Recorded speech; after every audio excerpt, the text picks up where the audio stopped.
how influencers generate money. They go become live streamers, like dancing and singing and all those things.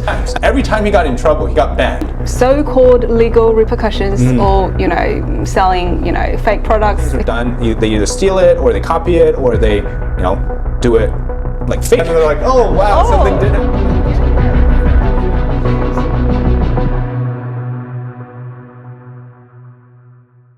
I was thinking like what you said, Ben, because there's also the other side of live streaming in China, which is you could go viral for literally anything. There was a guy, he like streamed himself in front of a train station just singing.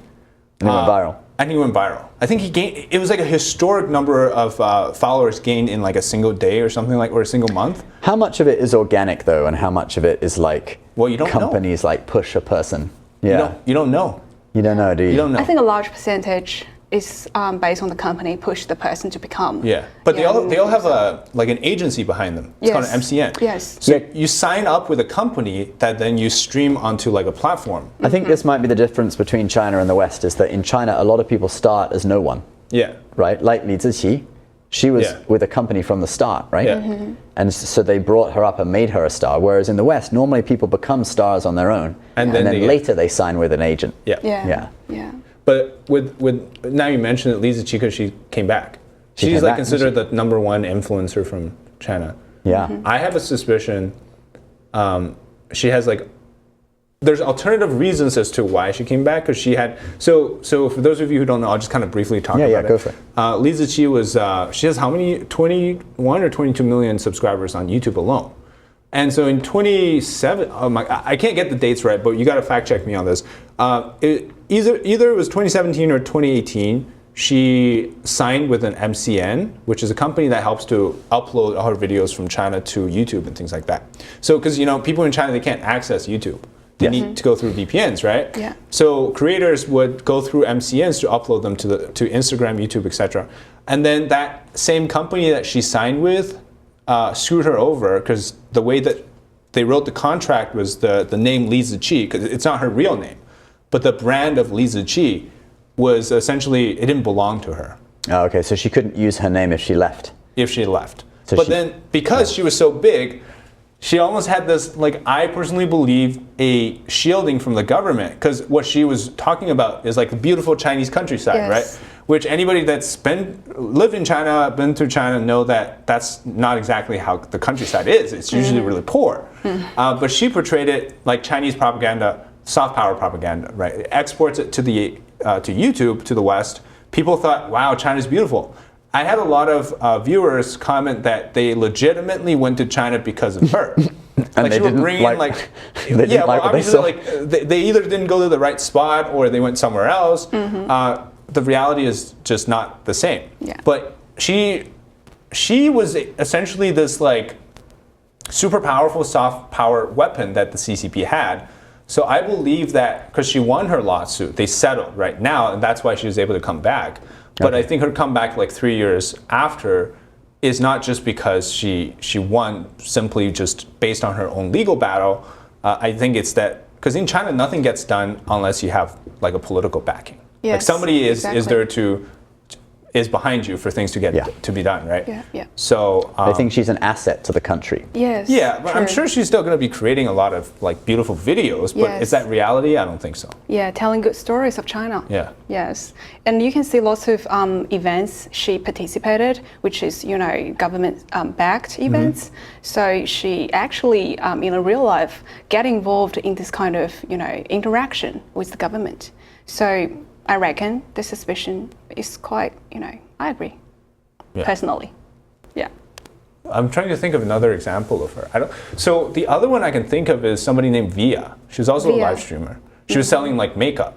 Okay. But she's down. She's completely blacklisted now because she was evading tax. That's how they get the girls. The guys, like, it could be anywhere from like a scandal involving like girls. It could be like drug charges or embezzlement of funds or something. But for girls, it seems to always be tax evasion. Okay. So Via was a makeup, like a beauty streamer. There's also another guy who also does beauty. His name's Liziqi. Liziqi. That guy, Lipstick yeah. King. That guy, yeah, Lipstick King. He demonstrates Quite famous. lipstick. He also had his own scandal, but we can talk about that. We'll talk about that in a minute, because that's an amusing one too. But Via is she got fined a huge sum of money, like millions, tens of millions, maybe hundreds of millions of dollars. Maybe not 100 million. Maybe like tens of millions for evading tax. And then she just got blacklisted. So she was the #1 streamer in China.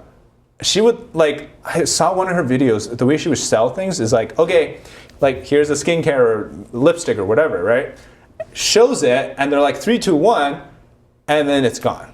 Oh. And it's like hundreds of thousands of people trying to this find is it. You what I don't don't need to say understand. anything about that. Why do people just People watch trust her. videos of people just showing products? Like in the West, or at least on YouTube, what I watch is like someone will make a video about something, Yeah. and then in the middle of it for 30 seconds, they'll be like, oh, by the way, I use this product. And sometimes it might be related to the video, and it's very organic. Whereas in China, it seems like there's a lot of these, it's just like watching a shopping channel or like something. the QVC and stuff. Yes, exactly. Yeah, and people are stars of these shopping things. It's kind of an influence economy in China. Yeah. There's an ecosystem. Yeah. How influencers generate money, they sell. So it's a whole complete comprehensive chain already set there. And it's the only thing that's making money right now. Everything else about the Chinese economy sucks. Yes. Oh, really? Exactly. Yeah. Yeah. Because there's like a thing about young people now, like girls, when they graduate school, they have no jobs, right? They go become live streamers, like dancing and singing and all those things. And then guys would go become delivery drivers. Like that's the pathway of young college students in China now. Yeah. And I think that might be one of the reasons why whatever is out there in China can go up viral. Yeah. Because tons of people coming in, pouring into this industry and generate videos. So the chance of go viral is much higher, right? That's true. And they're sort of doing it on an industrial scale, aren't they? Like I saw a video, I think it was on your channel, of someone showing someone around a big complex where they have like sets, like a movie set. Like there's a classroom, there's a hospital, so you can pretend to be a teacher, you can pretend to be a sick patient.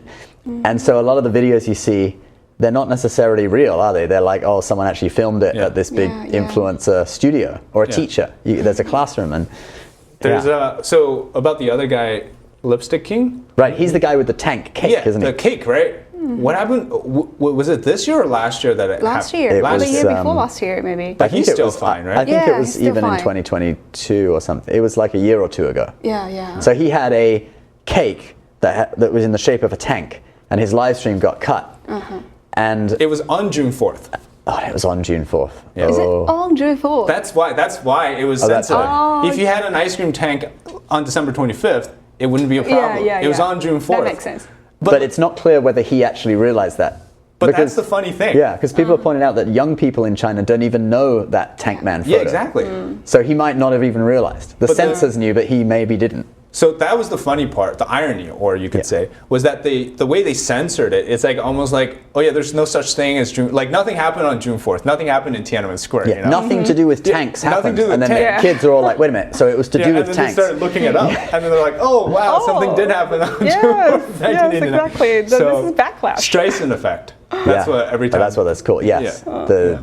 The more you hide something, the more you kind of. It's obvious that you're hiding it, and then people are like, why are you hiding it? It must be true. Yeah. The one that I really found was funny is the chef, Wang Gang. You guys know him? He's also popular on YouTube. Okay, no, I don't know this one. Okay, so, here's the context, the backstory. So, during the Korean War, Mao Zedong sent his son to the front line. One of his sons, I believe. He's a really weird guy. He had like so many different mistresses. Anyways, sidetrack. So he sent his son to the front line, and then apparently the story goes the guy was hungry, and he wanted fried rice. So they set up this like wok station outside, and the smoke. I guess the wok was just really good. The wok hay was like really good that the smoke went up into the air, and the American Air Forces found him. Like the smoke, and so they bombed him. Okay. So he died. Oh. And then so, I don't know the exact date, I can look it up, but for some reason, Chef Wang Gang loves to cook fried rice videos, release it on that day of like Mao's like son's death anniversary. Okay. So, and he did this like 3 or 4 times. Every time he got in trouble, he got banned. And then he did this choice, and then later on the 3rd time he released a video, he's like saying, I'm so sorry, like I don't know this sensitive date, whatever, but like I'll take down my video, and then he disappeared, stopped uploading for like a month or something. And then so it became a meme because every year, and then people were accusing him because he's like, how can you release the same thing, like a fried rice video of different variations too, on that same day every single year? And it's like, you probably know something's up, but apparently he doesn't. So there's another one there. Let me look up the date. You guys continue. I'm just. But maybe he's sneakily using this method, and then getting censored to let everyone know that something happened. I believe so. Yeah. Chinese people, becoming smart now. November 25th. Mao Anying, November 25th was when he died.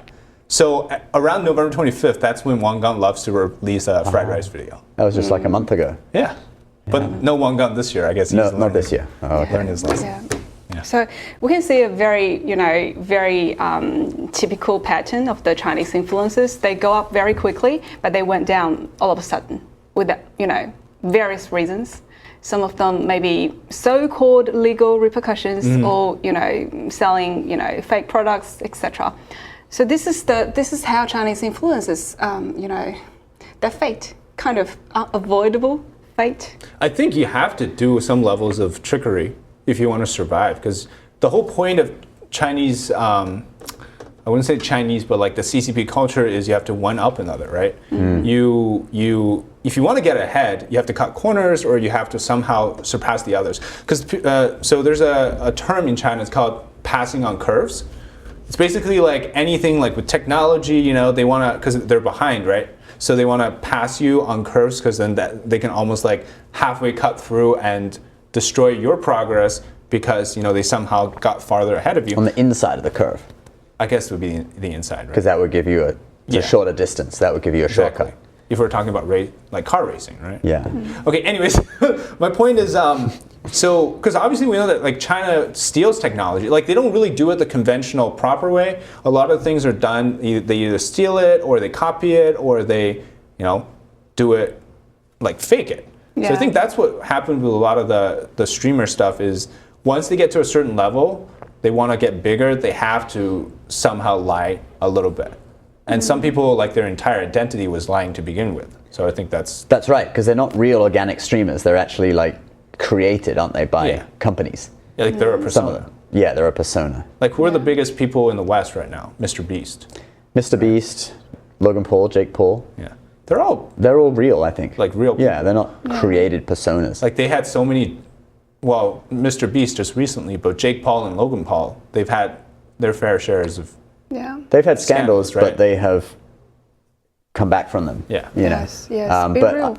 I think, now, because I think they probably rose to fame on their own, but then obviously now they have signed with MCNs and they have companies behind them and stuff pushing them. So now they do have a lot of money behind them and different interests and stuff. I mean, you look at Jake Paul's fight with Mike Tyson. Yeah, it was so fake. Tyson was just not even hit. Like he'd be wide open. Tyson's ready to hit, and then he just doesn't do it. I know. It's like, what is this? What am I? And all the people who bet money on it, they want to sue now because it's like, we know you faked it. Like we know you held back. We've just lost, a few $1,000. To be fair, though, that's just part of entertainment, like the world of entertainment. Yes, a lot of it is just staged. Exactly. A lot of stuff is, yeah, it's true. Consumers like that kind of entertaining content, so that's why there's market. So creators create that kind of content. Just don't put money on a YouTube boxing match. That's the moral of the story. I have to show you guys this video. We can put it up on the screen after, but I got to show you. So, because you know how TikTok is like the Western version of Doan, right? Yes. It's like the content is different. So people have been going on Doan and essentially finding how weird like Chinese TikTok is. Level of brain rot.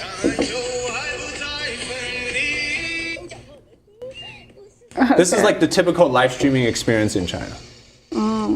It's just like really weird things. Yeah. And there's like, because you can scroll through each of the chat rooms. Oh, this is... Let's see, I can't see it from all the way over here. You can look at it after. I can look at it afterwards, okay. I mean, the Western one is a bit weird too. But it's weird in a different way.